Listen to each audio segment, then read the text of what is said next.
Hey friends and family, my name is Skylent, welcome to the channel, and I try to share new games, talk about those new experiences all together. We play. Join my Discord if you want to jam with me, and of course subscribe if you want to see when I go live and play these brand new games when a new video drops. Like to do list videos? That's what it is. Now that you're comfortable with me, hello friend, we're going to be talking actually about why I don't enjoy playing the alphas and betas of games, and I definitely will absolutely never ever pay to actually play a game early, unless it's a overwhelmingly positive early access game where it already basically is a full game, but they're still going to keep adding on to it. Totally fine. Those terminologies are arbitrary, like when a developer's like, oh, it's alpha, oh, it's beta, oh, it's released. If you played No Man's Sky and Fallout 76 at release, you know that is completely arbitrary. When a game is gold, that's just whenever the developer says it is. So basically what I'm talking about though is games that are pretty much not finished, and they're not finished, but the beta tag basically allows them to kind of skirt a little bit of criticism. Me as a critic on YouTube, that kind of, well, it grinds my gears, frankly. And a lot of people will actually defend video games because they're already fanatical over them just based on an aesthetic or something, where it's like, well, you can't say anything negative about the game. It's probably all going to be fixed when it's actually released. So basically, it kind of hurts me trying to share these games in a way because I do want people to play these games with me. That is why I'm mentioning their faults, so that you know them when you get into them and it's not like a game breaker. And so yeah, there's like little speed bumps. Let's get over it. Let's get into the good stuff. That's pretty much what I try to do. But whenever it's a game is beta or alpha, basically you're not allowed to do that. And if you do videos like that, like you see, watch anybody who covers Ashes of Creation, they will talk like 2 minutes basically just kind of prepping themselves and prepping the community, like defending themselves, at first being like, oh, it's alpha, yeah, I know, please don't crucify me, please don't kill me, there's obviously going to be some jank, blah blah blah. Yeah, anyways, so it's really boring. That's really boring. I like to just jump into it, but basically you have to say that the game's not finished. Nobody's wrong here, okay? But it is something that really makes me mad. That's just me personally, but moving forward, there is something deeper that I want to talk about here. And that is going to be the fact that, okay, you're paying for these betas, and a lot of times they do have wipes and things like that, but this sort of perverts, I think, the magic of MMOs. And if you play MMOs, you know that really the specialness of it is playing like day one or very early in the game's lifespan and joining guilds and joining, the community as a whole and learning the game as a whole. It's little nooks and crannies, discovering, literally like exploring it, but then also, yeah, gaming it, learning to game it and master it all together. That's kind of how you have to really play MMOs, and that's why a lot of people say you can't just go back and play old MMOs. You can't just go back and get that vanilla experience because it doesn't exist anymore. It literally doesn't. The magic of MMOs is discovery. So the problem here is you have to make a decision. You have to take a big risk by spending big money, probably really big premium money in games like Ashes of Creation, $500, if you want to get into this game early, learn it, and explore it all together as we learn the game all together as it's actively developed, which is, again, the dream of MMOs.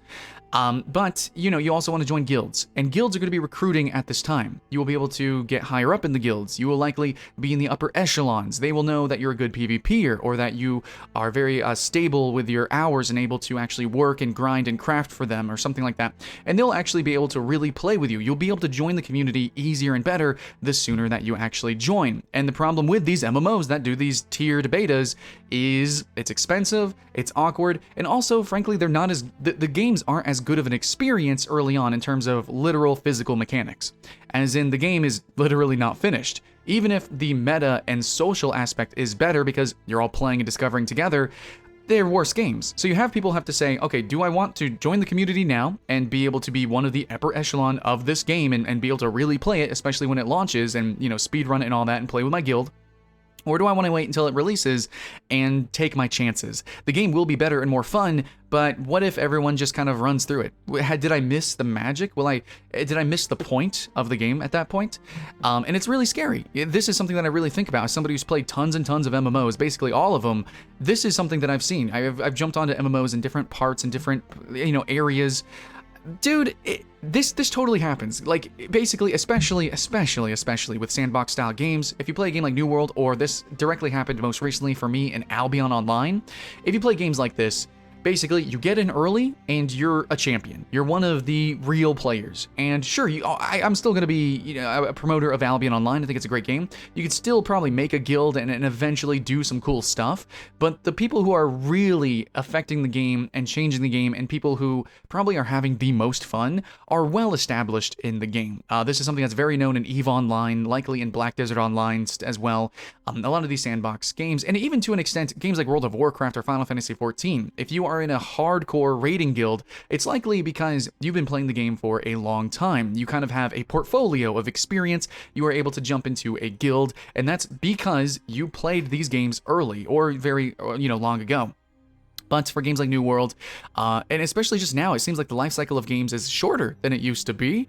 Well, I don't know. It just seems like I have to recommend, and in fact, I've already done a video like years ago talking about why people jump into games early. They pay for betas. Why do people pay to test games? Why do people play early access games?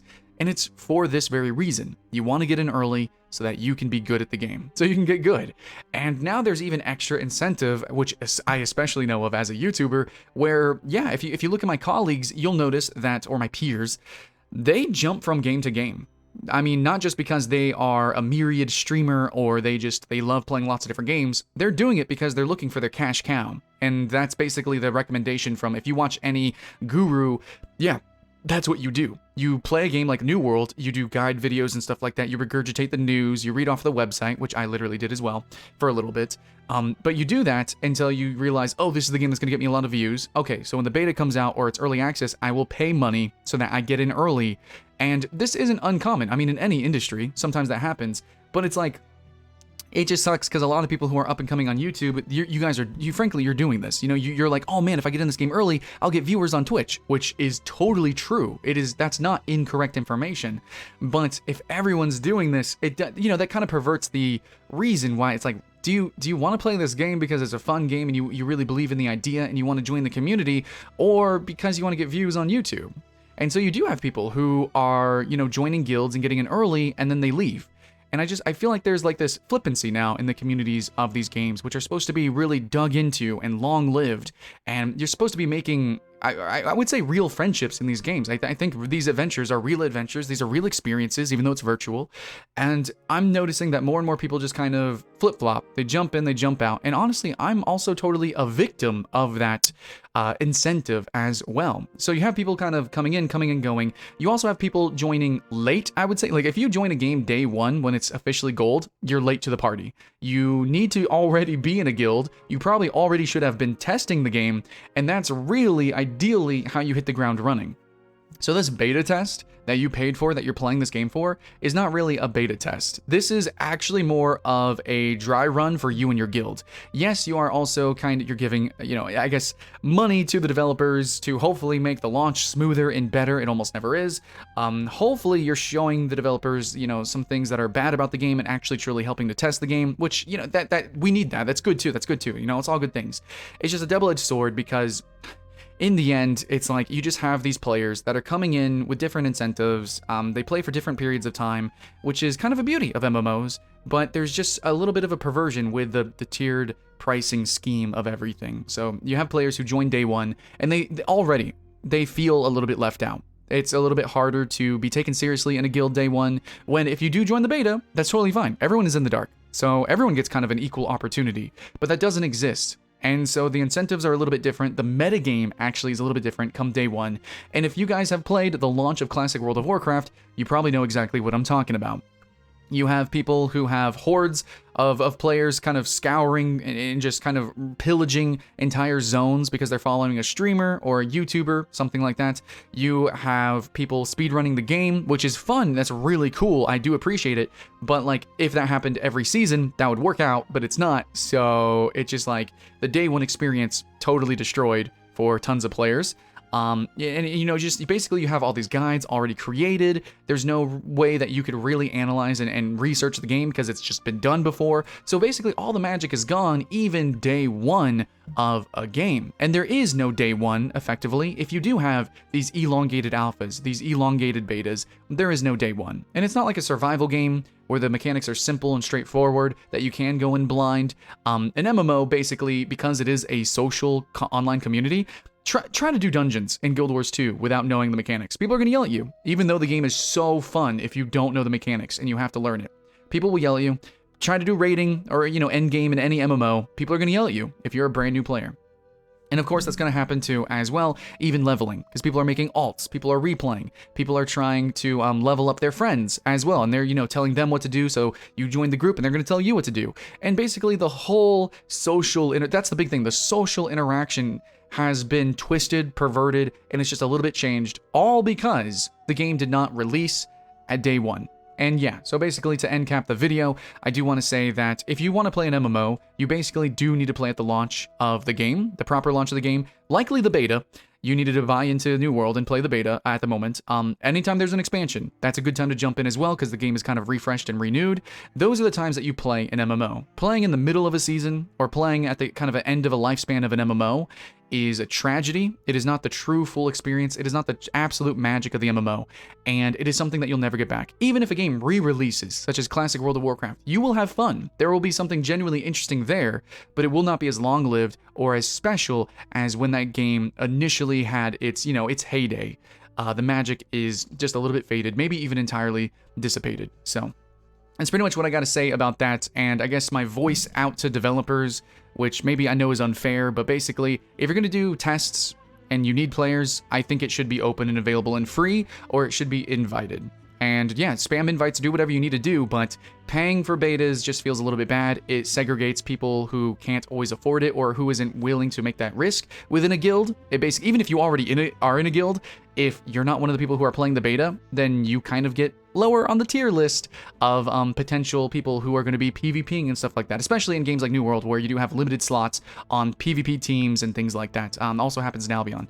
So this is something that, that just breaks my heart, and I kind of wish that wasn't the case. I just wish everything was more available, more free, more social, and I wish that the experience was more curated in MMOs. Not curated in the sense of roller coaster, but curated in the sense of polish, and in the sense of the term like for MMO, the massively multiplayer social content. I wish it was taken more seriously, such as Final Fantasy. Final Fantasy is a great example of a game that takes it extremely, exceedingly seriously. That is a AAA product, even though it's not actually like a full-blown, massively multiplayer world.